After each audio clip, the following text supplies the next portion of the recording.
बुरा दौर मुझे इस वक्त दो भाई साथ आ गए। मराठा वोटर्स, मराठी अस्मिता, बाला साहेब ठाकरे का सपना 25 साल से जिस सत्ता पर आप काबू थे वो एकदम ऐसे मक्खन की तरह फिसल कर चला गया दो साथियों के पास जिनका नाम देवेंद्र फडणवीस और एकनाथ शिंदे है। देखिए, आप इस चुनाव को किस तरह से लेते हैं हमें नहीं पता, लेकिन आंकड़े हमें जो जीत मिली है हम इसको अभी भी हार नहीं करेंगे। देखिए 70 का आंकड़ा आप जो देख रहे हो, ऊपर से मनसे के एमएनएस की 10 सीटें हैं, कम से कम 80 के ऊपर से 15 कांग्रेस पार्टी के हैं और जो अपक्ष चुन के आए उनमें भी 3 से 4 पुरस्कृत उम्मीदवार हैं। आप बीच में बात ना करें, जो भी बीच में बात कर रहे हैं उनसे बात करिए और आपकी आदत बहुत अच्छी है, अपनी आदत अपने पास रखिए। तो चलिए शुरू करते हैं। हेलो दोस्तों, राम राम। आप सभी कैसे हो? उम्मीद करते हो कि आप सभी अच्छे होंगे। दोस्तों आज है ना महाराष्ट्र के बीएमसी के रिजल्ट है, जहाँ पर बीजेपी ने अपने बहुमत के साथ जो सारा मायावती की सरकार ने वापस वापसी कर ली है, जहाँ पर अभी रूल कर लिया ने इसके ऊपर डिबेट की है। बहुत ही गजब हो रहा है, देखिए इस डिबेट में आगे क्या होता है। दोस्तों अगर आप चैनल पर नए हैं तो चैनल को सब्सक्राइब और लाइक जरूर करिएगा और अपने कमेंट भी जरूर करिएगा कैसा है ये।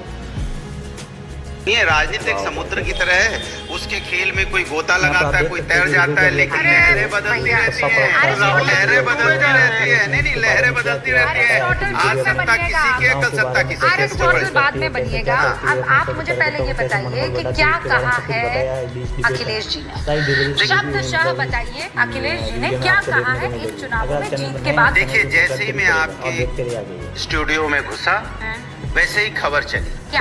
अरे वही तो मैं आपसे पूछने वाला हूँ कि अभी उनका बयान मैंने देखा नहीं, सुना नहीं। मैं आपकी स्टूडियो के अंदर राजनीति आ रहा था, सुन तो लो।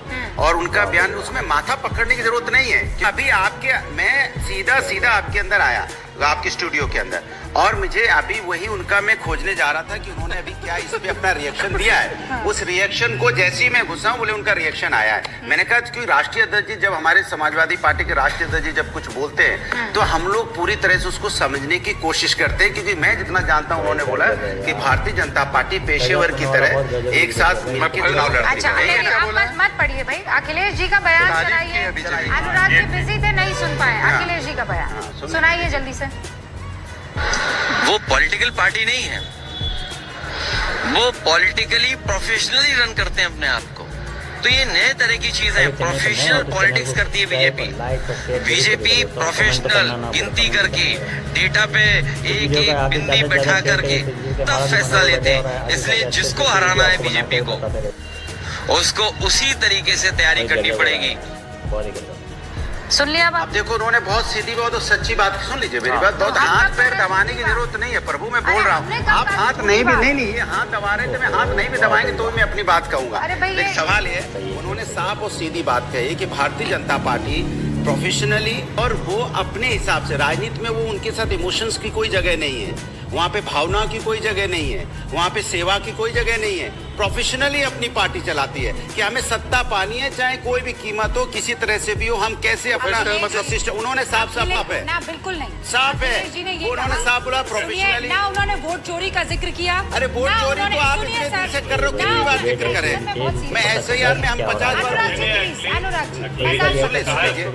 प्लीज गंभीरता से बात हो रही है। अच्छी बात है, आप तारीफ कर रहे हैं, अच्छी बात है। अनुराग जी एक समझदार लीडर है अखिलेश जी, और ये हर कोई जानता है। प्रवक्ता कैसे हो उस पर मैं बात नहीं करूंगी, लेकिन अखिलेश जी ये कह रहे हैं कि बहुत डिटेल्ड एनालिसिस होता है नामों का, आंकड़ों का, नंबर्स का। बहुत प्रोफेशनली वो चुनाव लड़ते हैं, हमें इनसे सीखना होगा।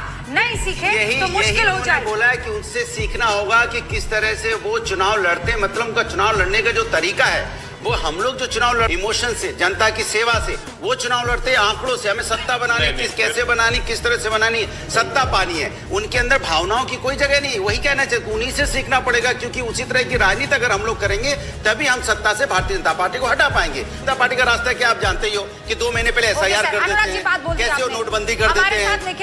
यही तो उनका रास्ता है।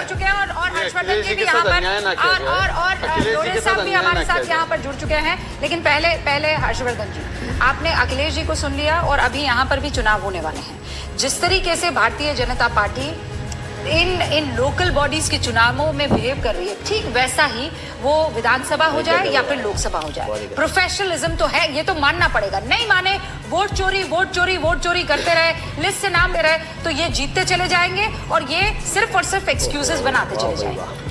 देखिए रुपया जी, सबसे पहले तो ये कि आज मैं दोबारा कहूँ, इससे पहले जब SIR का फॉर्म भर रहे थे ना अखिलेश जी, तब भी मैंने कहा था कि ये काम राहुल गांधी को भी करना चाहिए। ठीक है, राजनीतिक तौर पर अखिलेश यादव चाहे जो कहते रहें, लेकिन उनको भी पता है कि SIR एक बहुत अच्छी प्रक्रिया है और उसमें सबको शामिल होना पड़ेगा। अखिलेश यादव ने वो वीडियो डाला था। आज जो उन्होंने कहा, ये बात और गंभीरता से सुननी चाहिए। वो कह रहे हैं कि भारतीय जनता पार्टी एक प्रोफेशनल पार्टी की तरह काम करती है, पॉलिटिकल प्रोफेशनल पार्टी। प्रोफेशनल किसको कहा जाता है? कोई जो अच्छा काम कर रहा हो तो उसको कहते हैं बड़ा प्रोफेशनल तरीके से करता है, और जो सब गड़बड़ कर देता है कहता है अनप्रोफेशनल आदमी है यार, इसके साथ ना कारोबार कर सकते हैं, ना नौकरी कर सकते हैं, ना काम धंधा कर सकते हैं। तो प्रोफेशनल अनप्रोफेशनल का फर्क ये होता है। नंबर एक। दूसरा, उन्होंने क्या कहा, डेटा पर काम करना, जहां उसको जिस तरह की रणनीति बनानी होता है। आप अगर आज के समय में आंकड़ों पर काम नहीं करेंगे, आज के समय में आपको पता नहीं होगा, जेनजी चिल्ला रहे हो और आपको पता ही नहीं है कि 18 से ऊपर वाला कितना नौजवान आपके क्षेत्र में, उसकी एस्पिरेशंस क्या है, तो मुझे लगता है वो मुश्किल होगी। और अगर बीजेपी इतना मैपिंग कर लेती है, इट मींस कि वो बहुत गंभीरता से लोकतंत्र के इस सबसे बड़े पर्व यानी चुनाव को लेती है। दूसरी पार्टियां क्यों नहीं लेंगी? उनको भी लेना चाहिए। ओके, अनीश गढ़वे जी भी हमारे साथ जुड़ चुके हैं, राष्ट्रीय प्रवक्ता हैं। अनीश गढ़वे जी, सबसे बुरा दौर मुझे इस वक्त, दो भाई साथ आ गए, मराठा वोटर्स, मराठी अस्मिता, बाला साहेब ठाकरे का सपना, 25 साल से जिस सत्ता पर आप काबिज थे, वो एकदम ऐसे मक्खन की तरह फिसल कर चला गया दो साथियों के पास, जिनका नाम देवेंद्र फडणवीस और एकनाथ शिंदे है। देखिए, आप इस चुनाव को किस तरह से लेते हैं हमें नहीं पता, लेकिन वो आंकड़े हमें जो जीत मिली है, हम इसको अभी भी हार नहीं कहेंगे। देखिए, 70 का आंकड़ा आप जो देख रहे हो, ऊपर से मनसे के MNS की 10 सीटें हैं, कम से कम 80 के ऊपर से 15 कांग्रेस पार्टी के हैं, और जो अपक्ष चुन के आए उनमें भी 3 से 4 पुरस्कृत उम्मीदवार हैं। आप बीच में बात ना करें, जो भी बीच में बात कर रहा है उनसे बात करिए। और शायद जी, आपकी आदत बहुत अच्छी है। अरे भाई, हार में तो विनम्र हो जाओ।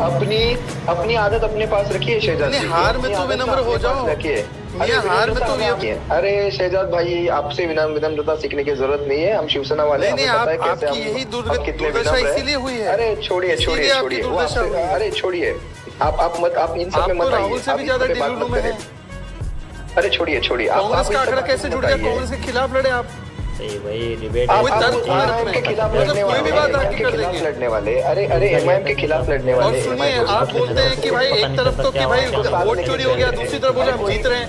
मैं किसकी बात मानूं हर्षवर्धन जी? ये सुबह दांत घसे बिना ये आ गए संजय राउत, वोट चोरी हो गया। राहुल गांधी जी ने भी आज ट्वीट डाले, टूथपेस्ट डाले अपने मुंह में, और फिर बोलते कि हम जीत गए। किसकी बात मानना है? आप जरा शांत रहिए। अरे कमला भाई, आप जरा शांत रहिए। ये क्या बात है अनीश भाई, ये क्या बात है? ये पर्सनल अटैक कैसे? बच्चा ही कुछ नहीं है। आप कीजिए मुझ पे पर्सनल अटैक, और आपके पास कुछ नहीं है। आप जब मॉर्निंग के ब्रश की जो अगर बात निकालेंगे ना, मॉर्निंग के ब्रश की, तो ये पर्सनल अटैक ही है। अरे भाई, देखिए, अच्छा चलिए, ब्रश करके उन्होंने रहने वाले पूनावाला जी एक सेकंड, दूसरों पे पत्थर नहीं फेंका करते। पूनावाला जी, मेरा मुद्दा मुझे कंप्लीट करने दीजिए। आपकी आदत बहुत अच्छी है, मुझे अच्छे से पता है। लेकिन यहाँ पर आप पर्सनल अटैक नहीं करेंगे। I am very very serious about this. मैं आपको पर्सनली भी जानती हूँ, आप इस तरीके की भाषा का इस्तेमाल नहीं करेंगे, ठीक है? मैं बहुत क्लियर हूँ। I am also very clear. आप कड़वी से कड़वी बात कर सकते हैं, मैं आपको नहीं रोकूंगी, नहीं टोकूंगी, लेकिन मर्यादा को आप क्रॉस नहीं करेंगे। ये एक सीधा उसूल है गूंज का। एग्जैक्टली, मैं वही बात कहना चाहता हूँ। आप सुनिए, कमला बाई का मतलब है भारतीय जनता पार्टी का जो सिंबल है, जो कमल है, बाला साहब जी उसको कमला बाई कहते हैं। शायद ये शहजाद पूनावाला जी को शायद पता नहीं है। इसको हिंदी में आप कमला बाई बोलिए या कमला बाई। बाला साहेब के खिलाफ जो बातें कह रहे थे, उनके साथ आप चले गए, याद दिलाने की मुझे जरूरत है। आज आपको बाला साहेब ठाकरे की कमला बाई तो याद रहती है, लेकिन जो सोनिया के साथ चले गए, वो किस तरह के शब्दों का इस्तेमाल था? आज आप बाला साहेब की बात, क्या बोला था बाला साहेब? मैं सुनाता हूँ, क्योंकि इनकी याददाश्त कमजोर होगी। सुनिए, काँग्रेस पक्षामध्ये एवढे इजडे होते इतके एखादा चावायचं तरी कोणाला? कांग्रेस पक्ष जिसको आपने कहा कि उसमें अब बोले वो 10 आपके साथ होंगे, तो हमें कमला बाई बोल दीजिए। कमल का मखौल उड़ाइए, विष्णु जी के कमल का मखौल उड़ाइए, लक्ष्मी जी के कमल का मखौल उड़ाइए। ये आपकी संस्कृति। आप तो सोनिया सेना वैसे बन गए। पर देखिए, अखिलेश जी ने आज बहुत महत्वपूर्ण बात की।